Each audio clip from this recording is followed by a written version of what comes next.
Welcome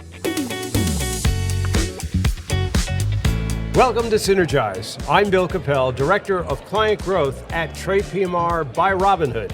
And I'm Ryan Neal, Editorial Manager at Trade PMR by Robinhood.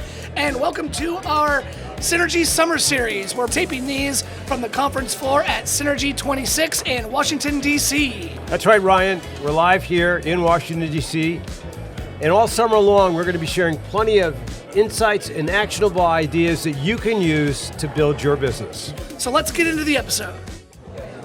And we're back on the Synergize podcast here on the conference hall floor at Synergy 26 in Washington, D.C. And we got an awesome guest stopping by the podcast booth, Steph Guild. She is the Chief Investment Officer at Robinhood. Steph, thank you so much for taking some time with us. Thanks for having me. It's a great conference. Yeah, we're glad to have you. Yeah, we certainly are. And particularly with your opening line this morning at your panel, which I loved. It got reactions. Oh, absolutely. I had some claps and some... Yeah, so I want to share it with our listeners because I think it's where we want to kind of take part of this conversation, which is you made this bold statement. Modern portfolio theory is dead. Yes, I did, and index investing went with it. And I felt the air rush out of the room. I mean, there are things to take away from modern portfolio theory. It teaches you that investing is a trade-off between risk and return. But if you take a step back as to what's been shifting in the world, I think there were four tailwinds that were really supporting modern portfolio theory framework and index investing, only index investing. And that really was, if you think about what 10-year interest rates have been doing since 1981, they went from 15% to 0.6% in 2020. Consistently, the cost to borrow money just fell. And that goes right to the bottom line. We saw interest expense as a share of EBIT or earnings just drop precipitously over that same time period. The other tailwind is tax rates. Corporate tax rates fell continuously over that time, and that contributed to net margins growing. So if you think about those two things alone, the Federal Reserve actually noticed it. They did a paper in April of 2023. They said 42% of corporate profits from 1989 to 2019 were down to those two things, falling interest rates and falling corporate tax rates. So if you think CEOs could just keep the business going, and they had improving margins over those time periods. So there are a couple other things. Deficit. The U.S. deficit has been growing, and it kind of didn't matter. It's expected to continue to expand, and I do think it's getting to that part where it starts to matter. But even so, it because it's so big, it means we have so much supply of debt, it's going to be hard to get interest rates and tax rates down from here. And then the last thing is the kind of generational thing that's happening, right? Baby boomers, the last ones will turn 65 in 2030, and the most of them are turning 65 now. You start seeing the ones that aren't well off, that aren't going to transfer wealth, are going to start spending what they've saved. Yeah. And 50%, they own 50% of retirement assets, and 50% of retirement assets are invested in indexes. So indexes, I think you can use both. Yeah. But those tailwinds are going to go the other way. And kind of lastly, I didn't put it as an official tailwind, but companies themselves, think about how much stock buybacks contributed to the markets, particularly from the tech sector. Right. Now what is the tech sector doing? Spending on AI and infrastructure, materials, everything you could think of. And so that's just, it's a shift. Yeah. That's right. And a lot of them were just printing money for a long time. Yeah, these tech companies. cash cows. And they were sending it out to their shareholders, and now they're reinvesting that money heavily into artificial intelligence and other infrastructure. And borrowing now. Exactly. And even Google, and they're issuing shares. That's exactly right. So there has been a significant shift, and I have to chuckle when I think back to those days of 15, 16, 17, 18% interest rates. We still had clients complaining it wasn't enough money.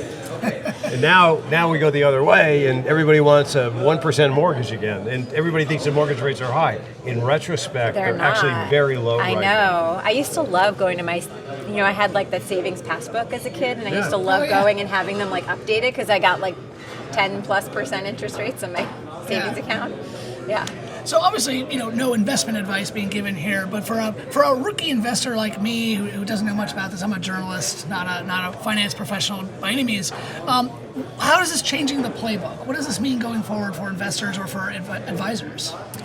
To me, it means that owning index funds itself aren't bad, but I think you want to start branching out, because I think index investing is it's investing for the last decade, whereas the index over time is going to shift, and so it's better to me to get ahead of that and start investing in single names, even in private companies, because so many of them, well, now they're starting to go public, but I think you're going to find opportunities that either play a very small role in the index or aren't in the big broad-based indices, and that's where I think you want to spend some more capital there to kind of diversify away. Interesting.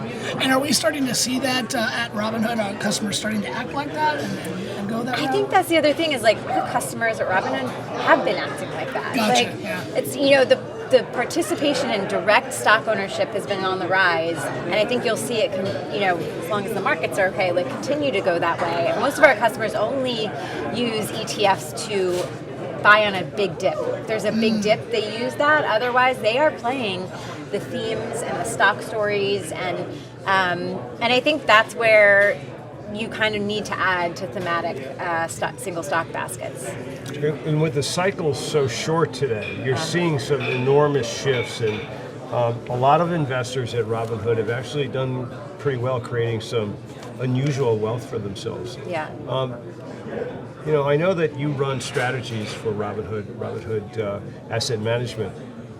What are you seeing in terms of behavior of some of these early successful investors, and how are they using strategies maybe to begin to take something off the table and diversify a bit?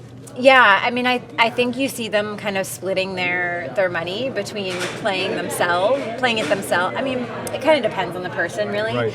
But I've seen a couple things. One is they know that they should be investing. They want something that they can relate to, so they can look at their account and say, oh, I own this stock, rather than, I don't know what's in this fund. That's right. And so they like that, and we leave messages for them as we make changes in the portfolio, so they can sort of be guided along the way, and that makes them happy. And they learn along the way too. The other thing we've seen is the more active traders on our platform use it as idea generation, where they're kind of playing theirs and then they're splitting their money with us and saying, oh, that's kind of interesting, let me buy more of that. Because we still maintain diversity. We're not Sure. buying 10% in one name. We're being diverse about it. So, and if they're willing to take even more risks than that, then so be it. Yeah.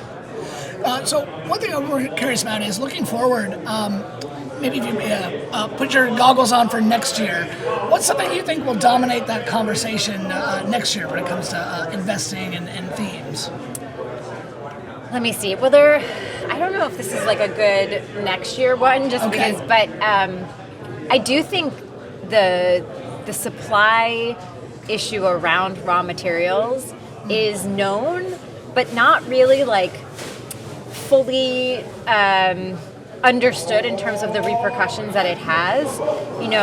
We've had this conflict in the Middle East going on. It's not solved. And even if it gets solved tomorrow, you can't just turn everything back on like it's right. a light switch.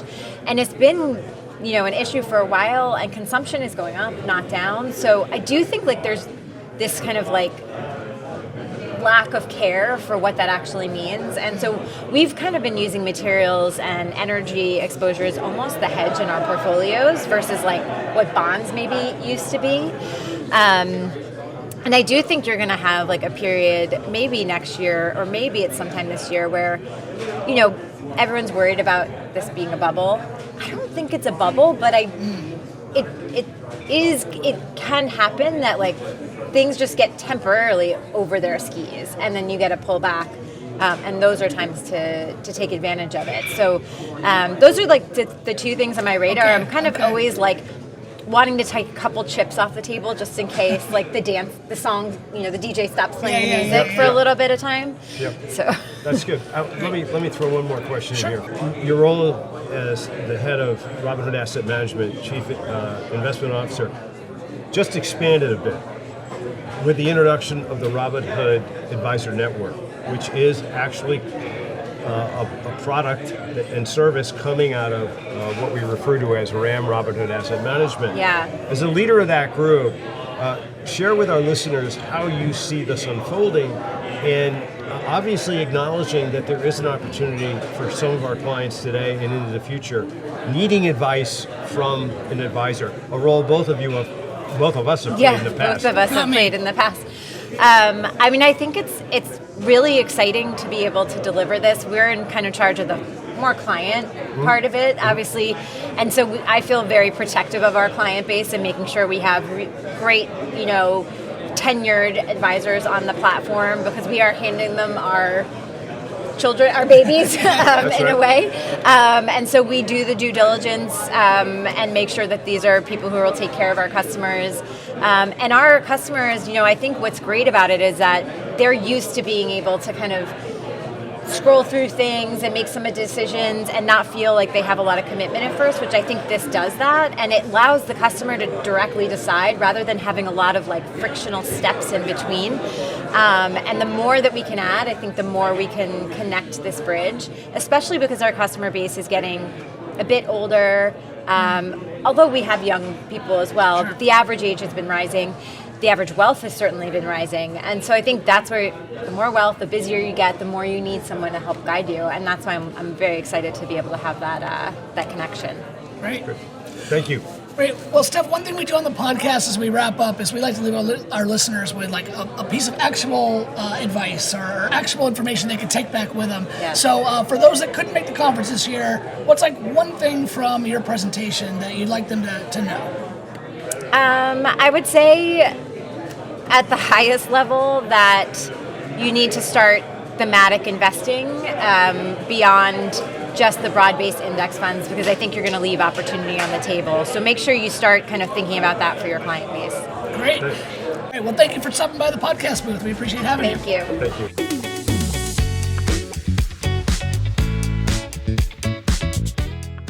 If you want to join the conversation or connect with us, please visit us at synergizepodcast.com. This content is provided for general information purposes only. The views expressed by non-affiliated guest speakers are their own and do not necessarily reflect the opinion of Trade PMR or its affiliates. Trade PMR and its affiliates do not endorse any guest speakers or their companies and therefore give no assurances as to the quality of their products and services. This channel is not monitored by Trade PMR. Trade PMR does not provide investment advice, tax advice, or legal advice. Trade PMR is a member of FINRA and SIPC. Trade PMR Inc. is registered with the Securities and Exchange Commission, SEC, and the Municipal Securities Rulemaking Board, MSRB. Trade PMR provides brokerage and account services to registered investment advisors. Custodial services provided by First Clearing. First Clearing is a trade name used by Wells Fargo Clearing Services, LLC. Member SIPC, a registered broker-dealer and non-bank affiliate of Wells Fargo & Company. Copyright 2026, Trade PMR Inc. For a transcript of this episode with sources, visit synergizepodcast.com.